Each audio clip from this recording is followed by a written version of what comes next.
What's the difference between me taking a machete, cutting a head of lettuce, cutting a cow's head, or cutting his head?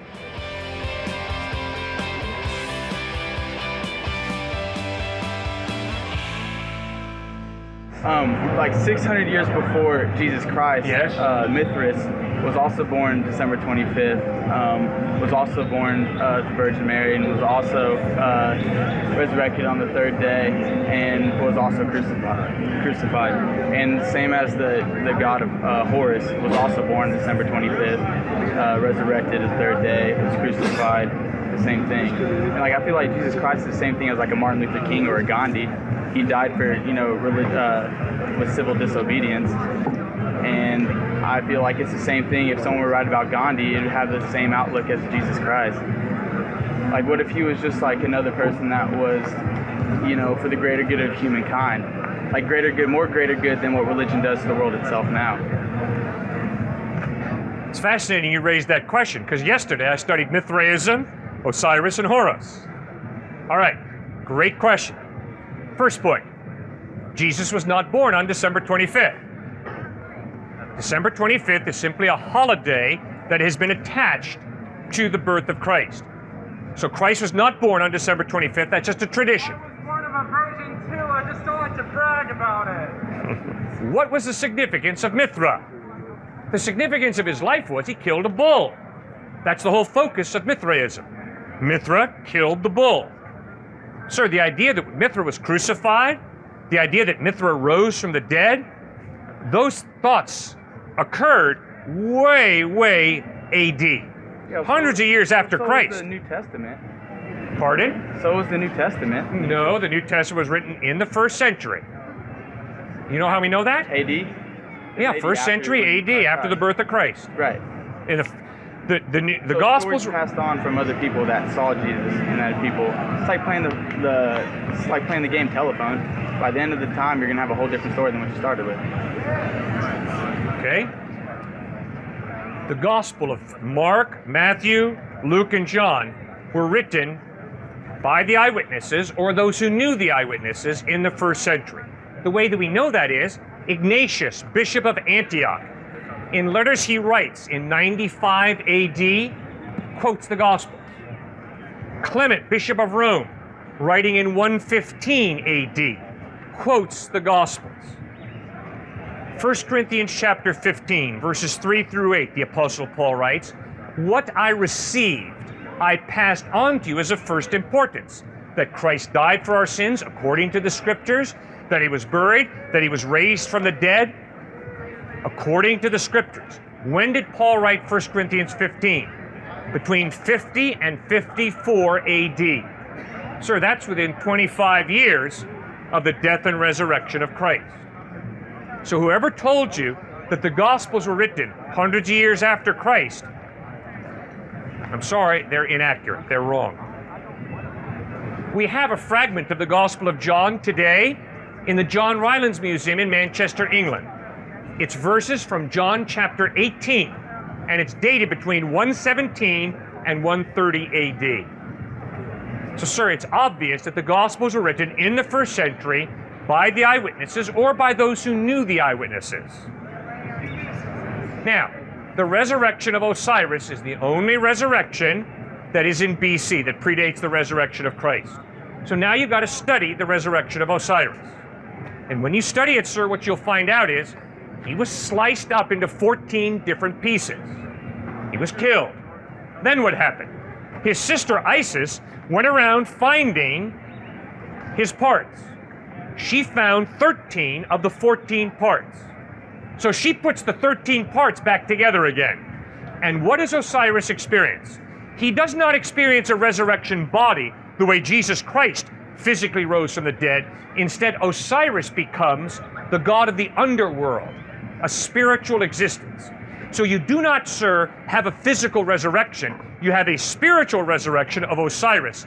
where you've got 13 of his 14 parts in a spirit form in the underworld. It doesn't ever say that there's any kind of correlation between him and the underworld, just in a spiritual kind of realm. And although he had his 13 pieces put together, the 13th piece was made from a spiritual kind of thing. Yeah. So I'm just wondering where you're getting that Osiris was in the realm of the underworld. I studied it yesterday, sir. That's how I get it. I mean, It's very clear. I'll go to the library. Just check out Osiris. Good. Check out Osiris.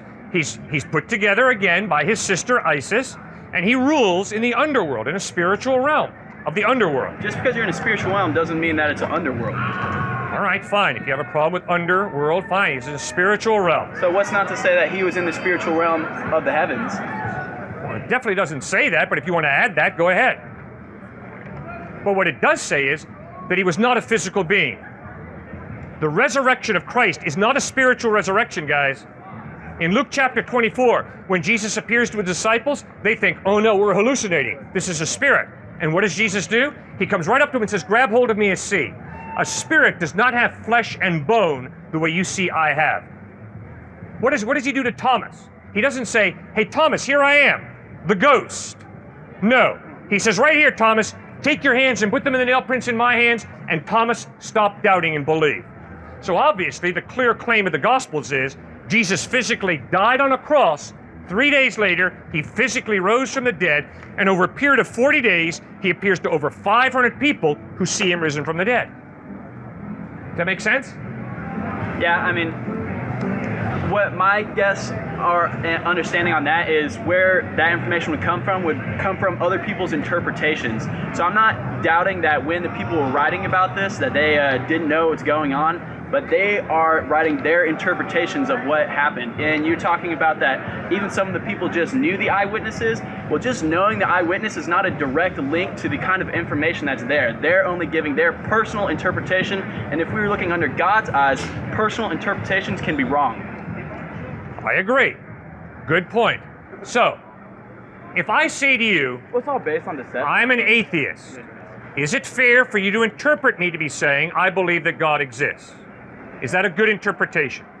Either the miracle happened and the virgin had a baby, or the miracle didn't happen and Mary had sex with someone, and that's how Jesus was born. It's not a matter of interpretation. It's a matter of, did the miracle occur or did it not? Okay, so how are we supposed to know today if the miracle did or did not occur? Very simple. By looking at other people's interpretations? No. First of all, you ask yourself, does my worldview allow for a miracle to happen? Yes. Yours does? So that means you believe in some type of God or gods, right? I believe in a higher power. That doesn't mean that they're a god. Okay. But you believe there's more to reality than matter and energy. No, I believe that the reality is energy.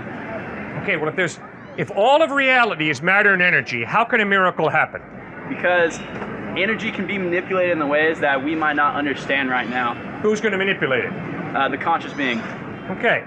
So what you're telling me is you think that a woman who hasn't had sex with a man can consciously manipulate her body so she can have a child? No. Good, I'm glad to hear that. Because I would say that's irrational. Sir, the only way it's possible for a virgin to have a baby is if there was a supernatural God who created the laws of nature. Therefore, he is capable of changing a law of nature and performing what you and I call a miracle, a virgin having a baby. That's the only way it can happen. If there is no God, it's impossible for a virgin to have a baby. And if you don't believe me, just go to biology. Just because something is not being able to be explained today doesn't mean that it can't be explained in the past. Just like in the past, we look at the sky and we're like, why is that blue? Why are there stars? We didn't understand, so we'd make up explanations for that. And now, as science evolves, we're able to tell what we weren't able to tell back then. So just by saying that, well, today we don't know that, that it's impossible that a woman could get pregnant without actually, sperm entering the egg. Well, just because you can't explain that today doesn't mean that we're not going to be able to explain it scientifically in the future. If there is no supernatural God, guys, virgins never have babies. And if you haven't learned that yet in biology class, that's embarrassing, okay? So, the only way a virgin can have a baby is if there's a supernatural God who changes a law of nature and performs what you and I call a miracle. Philosophically, if you say there is no God, it's impossible for a miracle to happen, because if there is no God, all of reality is matter and energy.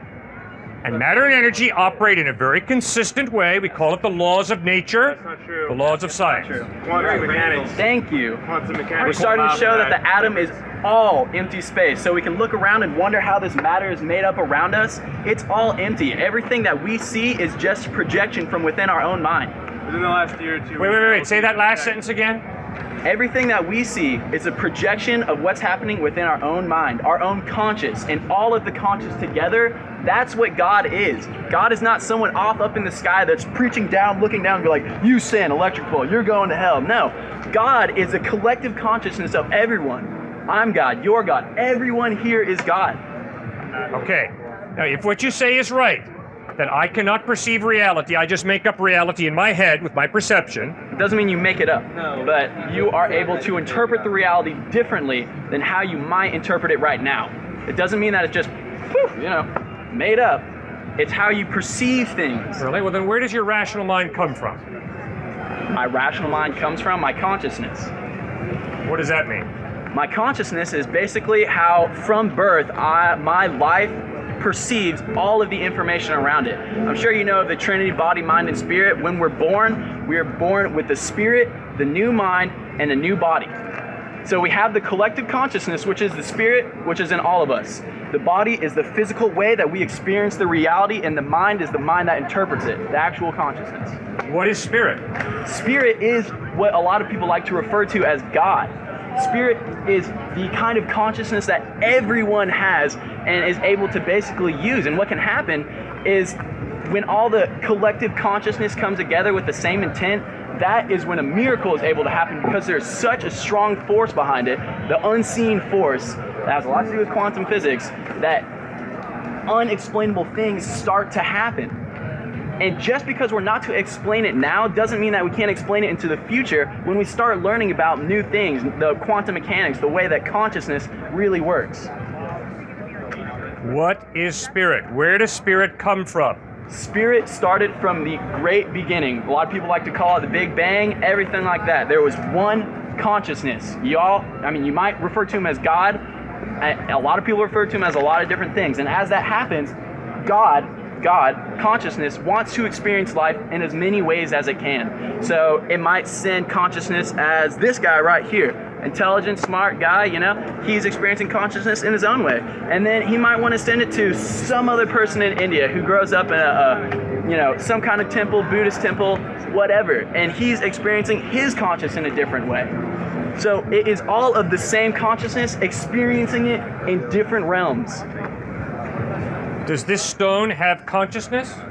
That is an extremely good question, and that's something that we're trying to figure out right now, is if inanimate things are able to have a consciousness. I'll tell you what the stone does have, is it all resonates on the same frequency that I do. You're bringing up energy and matter. Well, quantum physics is starting to show that everything is not as solid as we thought. It's more like a light wave, and it's a condensed light wave that is able to just manifest into something that's actually hard. So what we're trying to figure out now is, in what difference is my body have to this rock, because they're made of the same elements, the same energy, the same matter.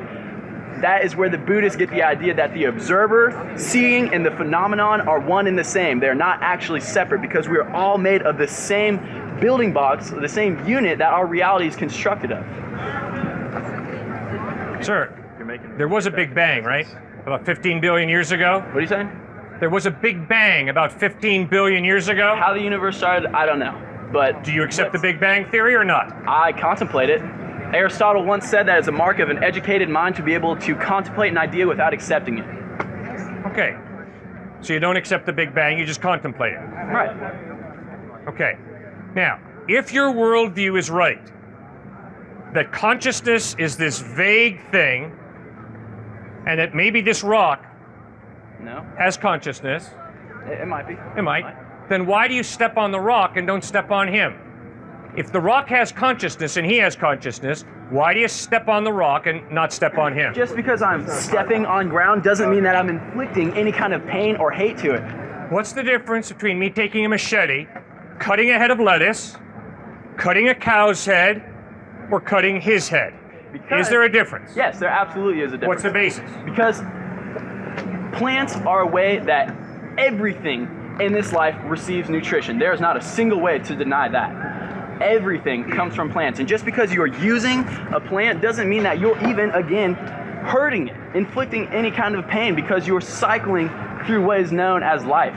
I would never hurt another human being because we're of the same species. You don't see lettuce going around chopping each other down. There's one universal force in the world, and it's consciousness. And if you ask me, consciousness is the same thing as love. Okay, All very good. there is love. That's where you and I disagree. If what you say is true, nobody has innate value. They just have subjective value that we choose to subjectively that give would ourselves. not be true. As where the question comes in, asking is where does consciousness comes in? Is because I have the spirit. Spirit, everyone has a spirit. I wouldn't want to go to another person who's also experiencing reality through their body, mind, and then of course the collective spirit. I would never want to end their experience of reality, because that would ultimately break them of their connection between their body and mind and spirit. And now I'm done. Okay. The only way there can be more to reality than matter and energy, the only way there can be a spirit, logically, is if there is some type of God to create the spirit. Because if there's no God, then all of reality is matter and energy evolved to a higher order. The way you simply blindly, gullibly say, oh, there is spirit, you don't know that. If you philosophically say, my starting point is matter and energy, you can't just add spirit to that. But if there's a God who creates matter and energy and also creates spirit, then it's possible that spirit exists. The only way there can be more to reality than matter and energy is if there is some type of God to create spirit, to create a value of justice, to create a value of love, to create a value of kindness. You cannot put spirit into a mathematical equation. You cannot put love into a test tube. You cannot give me a foot of justice. Those are intangible, non-material values. The only way those values can be real is if there's more to reality than simple matter and energy. That's my point. Do you mind if I? Please, you got the floor. You are saying that is the only way that it's able. The only way that there could be a spirit is if there was a God. Okay, well then, where would you get your justification for that? Because when you say there is no God, you're automatically limiting reality to obviously matter and energy. No. You are limiting yourself if you say there is a God and now I have to devote my life praising this one person. It limits the true abilities and capabilities that the human is able to achieve. I agree with you. I've never said that, what you just said. Okay. I've never said that once. Instead, we're having a philosophical discussion right now about reality. Is reality just matter and energy, or is there a spirit? Are there values like justice and love and compassion that are non-physical, non-material values? My point is, if those values are real, justice, love, spirit, then there's got to be more to reality than just matter and energy. There's got to be some type of God to create and define spirit, Why? justice. I'll tell you why. Okay. Good question. Because inanimate matter and energy have no ability to define or experience love, justice, kindness, compassion, or rational thinking. It takes a rational mind to think rationally. It takes a conscience of a human being to just say, that is just, that is unjust, and to understand that. The leaf, the tree, the rock has no ability to appreciate justice, compassion, rational thinking, or free will. That's not true. Can I? Okay, fine. If justice was real, I would not be able to cut off his head, like you were saying earlier, without being smitten down on the ground. The only right that exists that humans have is the right of power. The only reason no one chops off anyone's head or takes stuff all the time is because there's a threat of the government going to jail or that other person killing you. That's why in the past, people did it all the time, because the strongest person was able to be king, or the strongest person had the most men following him, and you were able to do whatever you want because it was within your power and no one could stop you. Nowadays, it's more modern because we have government and whatever, and none of these people can chop off each other's heads to shoot each other because there's a real threat. The only right that is inherent in the universe is the right of power and control. There is no inherent justice. If I was the strongest person in the world, or if I was able to do whatever, I could kill thousands and thousands of people and nothing would happen. Exactly. It is an honor to meet you. Thank you for your consistent thinking. The logical Now, right there. You've been very logical, and I love your logical thinking. That's why Mao said, morality comes out of the barrel of a gun. He understood what you said. He understood right and wrong are determined by the powerful. So who's got the power? They define right and wrong, and their definition wins. Now, I am radically different. I am convinced that even if I had 10 guys with machine guns behind me, and I said, okay, guys, start machine gunning them to death, and that is just, that is loving. I am convinced that although I have the power to impose my definition of justice and love by saying machine gun these people to death, I would be wrong. Because I am convinced that justice is a real value, objective, independent of my opinion, independent of Mao's opinion, independent of the powerful people's opinion. And I don't care if Nazi Germany would have won World War II and would have wiped out all Jews. I am convinced that the slaughter of Jews is absolutely evil. I don't care how much power Adolf Hitler has, or Mao. You see, why do I say that? Because my experience of life is a sensual experience. I watch gravity pull a person down from the top of the building, but I also have moral experience. And I observe objective morality through my experience. Such as? Such as, when you stole my backpack, you should not have done that. That was really wrong. When you told that racist joke, that was degrading of a person. Really objectively wrong. Not wrong because I'm a liberal, white, enlightened guy, but because all human beings have equal value and dignity because they're created in the image of God, and my conscience informs me that your racist joke is very demeaning of another human being. First of all, not all people are created equal. That is, really, that would be nice if people were created equal. But it's not true. There are people who are born retarded and they die when they're a year old. They're not equal to me, and physically or mentally or whatever. You can say spiritually because we can't, that's not measurable. It's kind of made up, and you know, there are different feelings towards it, but it's not real. There are people who run faster than other people. There are people who I will never be as smart as. There are people who are better than other people. There are people who are less moral, or they do more evil things, or they're less rational, or they're insane. People are not created equal. I'm sorry, that's not how the world is. Okay, all I can say is it's an honor talking with you because you are intellectually consistent. You're absolutely correct. If there is no God, all people are not created equal. If there is no God, it's the rich, powerful people who are more valuable than the weak, poor people, or it's the intelligent people who are more valuable than the dumb people. You're absolutely right. But if there is a God who has given us the gift of human life, and he's given us innate value, then I don't care how uncoordinated you are, I don't care how fat and ugly you are, I don't care how low your IQ is, you're still a human being created in the image of God, which means your value has nothing to do with your GPA, it has nothing to do with you being white or black or Hispanic or Asian, it has to do with God's creating you with that value. You see the radical difference in the worldviews here? I understand. Well, I like the way you are so consistent in your thinking. That's refreshing, so thank you. Okay, so you say man is created in the image of God. Yes. I don't remember who said it. I think it was Aristotle. But he said if the horses could paint, surely they would paint the image of horses as gods or something. Why would God be like us? We suck. Like, people are horribly inefficient. We don't do very many things well. We eat and breathe through the same hole in our body. We can be eating and it gets stuck and we die. Why aren't we like dolphins? Why can't we breathe and eat through different holes?